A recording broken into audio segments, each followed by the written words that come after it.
Je vous pose la question, qui doit vous regarder d'en bas? C'est-à-dire, qui sont les personnages ou les êtres qui doivent toujours lever la tête pour vous regarder?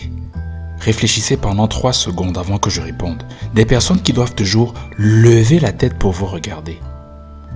Ce sont des enfants, n'est-ce pas? Généralement, les enfants, compte tenu du fait que nous sommes plus grands qu'eux, aussi bien en âge qu'en expérience, ils doivent toujours lever la tête pour nous regarder. Cela marque bel et bien leur infériorité vis-à-vis de nous. Sauf que l'enfant, à un moment donné, il grandit et il finit par atteindre notre taille et parfois même nous dépasser au point de nous regarder d'en haut. Alors, je vous repose la question. Qui sont les personnes qui nous regardent d'en bas et qui nous regardent toujours d'en bas? Réfléchissez encore pendant 3 secondes avant que je vous donne la réponse. Voilà.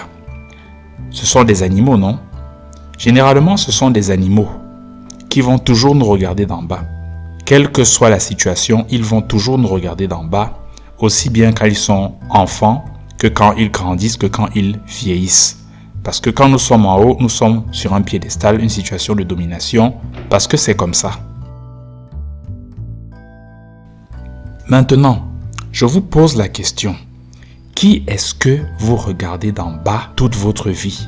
Depuis le bas âge jusqu'à la vieillesse, vous regardez, vous levez toujours la tête en signe de soumission. Je dis bien dans ce monde physique. Allez, je vous montre. On est d'accord avec ça, non? Les gens naissent dans des systèmes dans lesquels, dès le bas âge, dès la naissance, on leur fait comprendre que ces personnes-ci leur sont supérieures depuis leur naissance jusqu'à leur mort.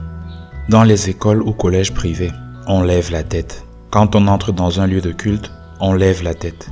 Vous pensez vraiment que le Dieu omniscient, omnipotent, omniprésent, de tout temps et de tout âge, qui a créé toute la galaxie, l'univers, le cosmos, peut entretenir le mythe du sauveur blanc? Déjà dans les Écritures, ce genre de sculptures sont interdites. Mais elles pouvaient encore être tolérées si elles nous ressemblaient. Parce que là, c'est un message subliminal. On fait passer à des générations entières l'idée selon laquelle ils sont inférieurs. Vous voyez clairement que c'est une situation dominant-dominé. Et ça fait que ces personnes-là vont toujours nous regarder d'en haut. Parce que nous, on a volontairement accepté de les regarder d'en bas. On les regarde d'en bas toute notre vie, autant que l'animal lève la tête pour regarder son maître toute sa vie.